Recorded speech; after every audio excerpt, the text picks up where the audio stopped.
मैं Dheeraj Saxena, assistant professor, government law college Churu से आज एलएलबी फर्स्ट ईयर के 5th पेपर मुस्लिम लॉ में मेहर पर चर्चा कर रहा हूँ।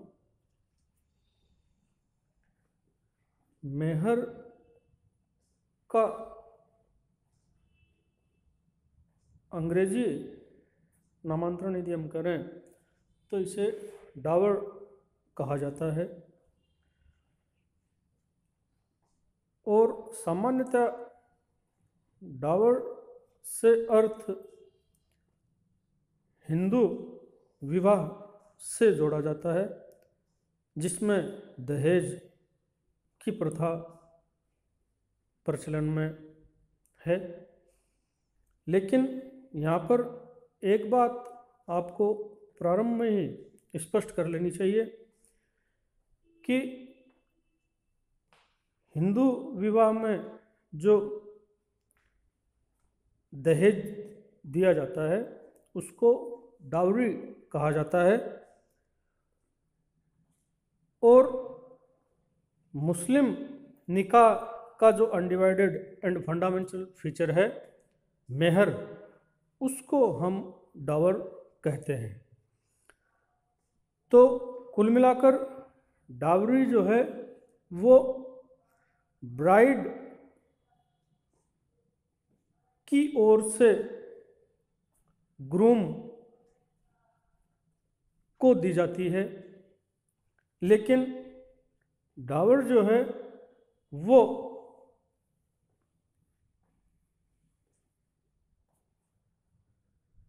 ग्रूम के द्वारा ब्राइड को दिया जाता है। अब यदि हम मेहर को परिभाषित करें, डिफाइन करें, तो कुछ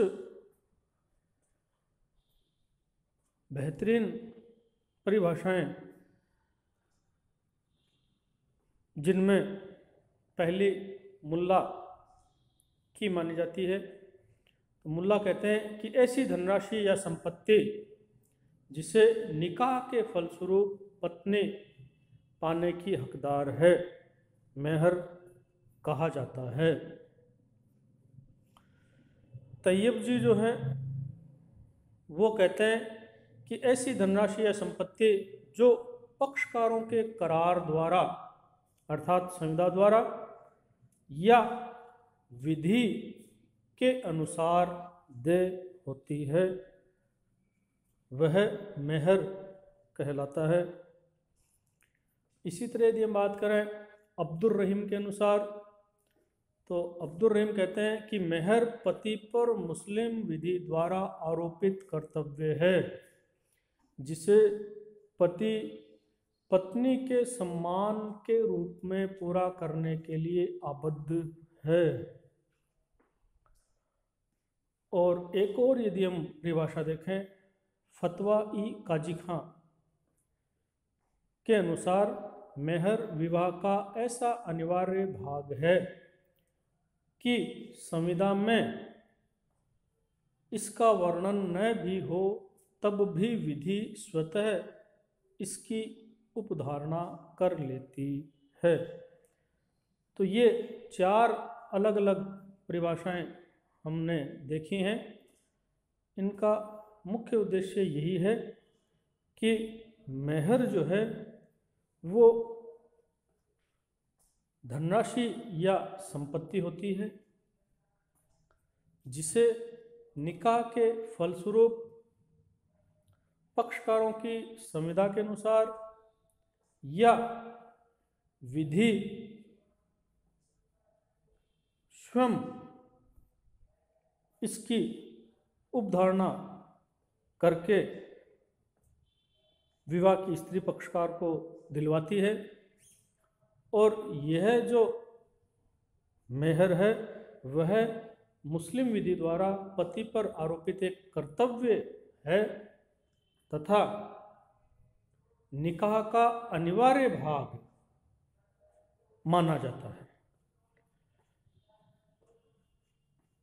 परिभाषाओं का अवलोकन करने से यदि हम मेहर को निर्धारित करने का ऑब्जेक्ट या उद्देश्य की यदि हम बात करें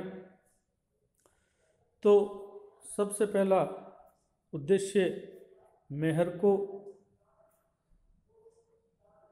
तय करने का ये होता है कि इसे प्रोविज़न फॉर रेनी डे कहा जाता है। आपातकाल में पत्नी को आर्थिक सहायता उपलब्ध कराना, यह प्रमुख लक्ष्य मेहर का मोहम्मद साहब ने बनाया था। आपातकाल से यहाँ अर्थ है कि जो पति को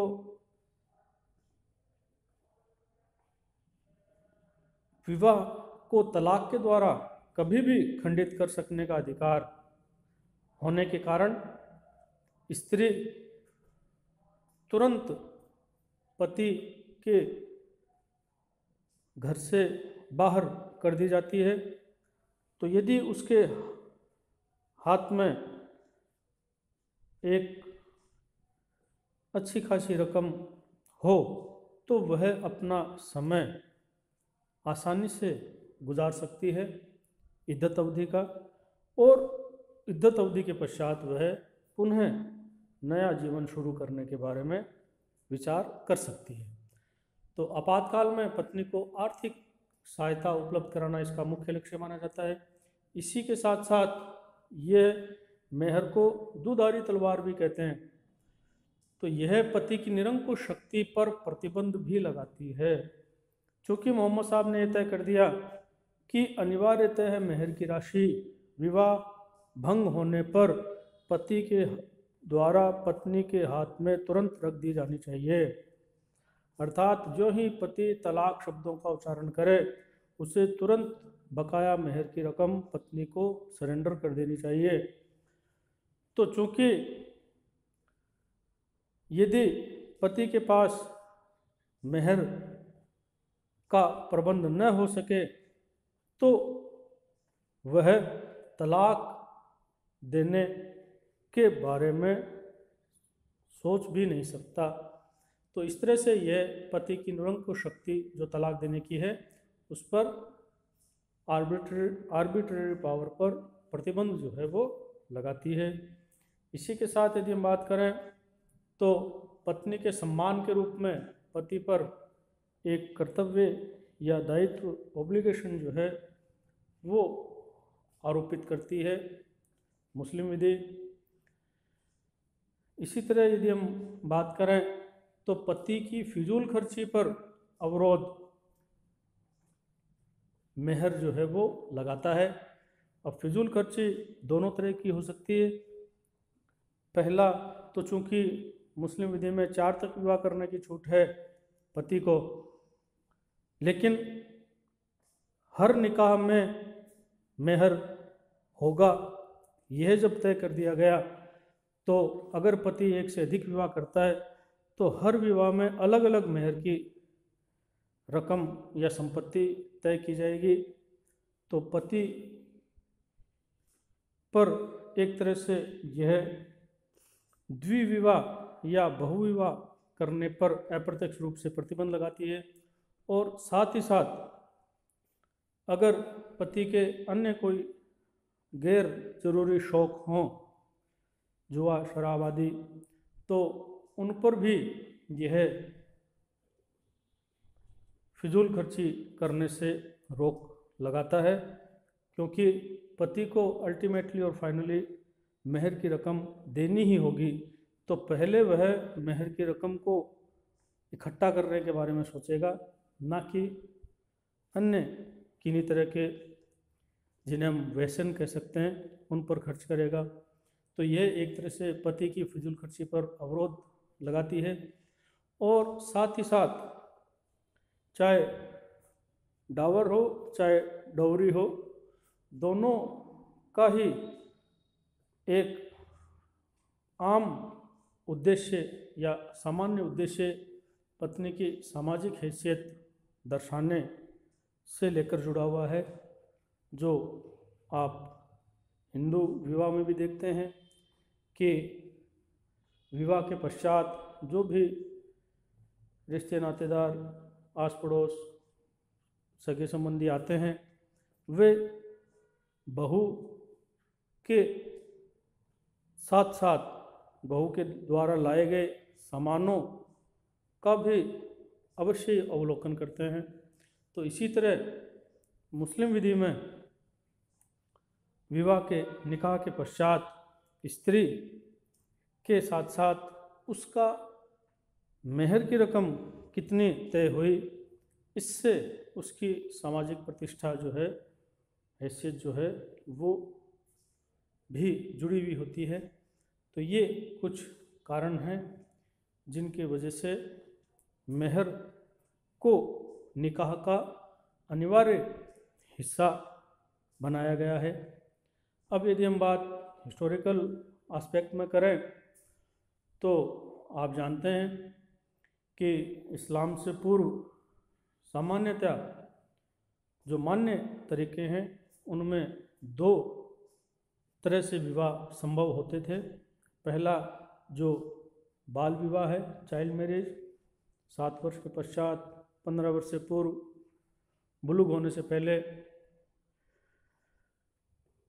पक्षकार के संरक्षक अर्थात सामान्यतः पिता को ये अधिकार होता था। और दूसरा विवाह होता था जिसको हम बिना निकाह के नाम से जानते हैं, जो बालिग स्त्री, बुलुग स्त्री के द्वारा किया जाता था, उसको कहा जाता था। अब बाल विवाह में जो मेहर की रकम होती थी वो संरक्षक द्वारा तय की जाती थी और पति के द्वारा स्त्री के संरक्षक अर्थात पिता को ही वह धनराशि दी जाती थी। इसीलिए प्राचीन अरब समाज में निकाह को या बाल विवाह को विक्रय संविदा के सदृश माना जाता था। दूसरी तरफ बिना निकाह में जो मेहर की रकम दी जाती थी उसको सदका कहा जाता था और स्त्री को सादिक, ए वुमेन फ्रेंड कहा जाता था। और इसमें जो सदका की राशि है बिना निकाह में, वह स्त्री को स्वयं को दी जाती थी, उसके संरक्षक को न दी जाती थी। इन दोनों कंसेप्ट को मोहम्मद साहब ने मर्ज किया। बाल विवाह और बिना विवाह दोनों को मर्ज कर नामकरण किया निकाह, और मेहर और सदके दोनों को मिलाकर नाम दिया उन्होंने मेहर। लेकिन यह तय कर दिया कि हर निकाह में मेहर होगा और अनिवार्य रूप से स्त्री को ही दिया जाएगा। तो ये कुल मिलाकर आज हमने चर्चा की कि मेहर की उत्पत्ति कैसे होती है, इसका उद्देश्य क्या था और इसके परिभाषाएं विद्वानों के द्वारा क्या क्या दी गई हैं। अगले वीडियो में हम मेहर पर आगामी प्रावधानों पर चर्चा करेंगे। धन्यवाद।